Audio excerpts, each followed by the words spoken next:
Hey friends, if Chrome browser won't update on your Windows computer, then please watch this video. I will guide you through the resolutions. The first solution is to restart your computer. Right click on the start button, select shutdown or sign out and then select restart. The next solution is to check your internet connection speed.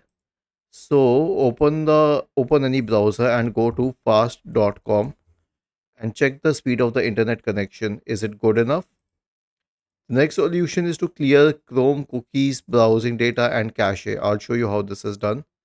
Search for Chrome in the Windows search bar and open the Chrome browser. Click on these three dots at the top right corner and then select History. Click on History once again.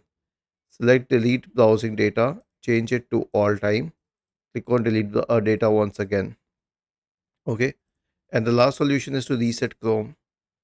Click on these three dots at the top right corner. Select settings and then go to the reset settings page, restore settings to original defaults and then select reset settings. Was this helpful? If yes, then please subscribe to the channel. If not, then let us know in the comment section of the video on how we could help you further. Thank you for watching this video and have a nice day.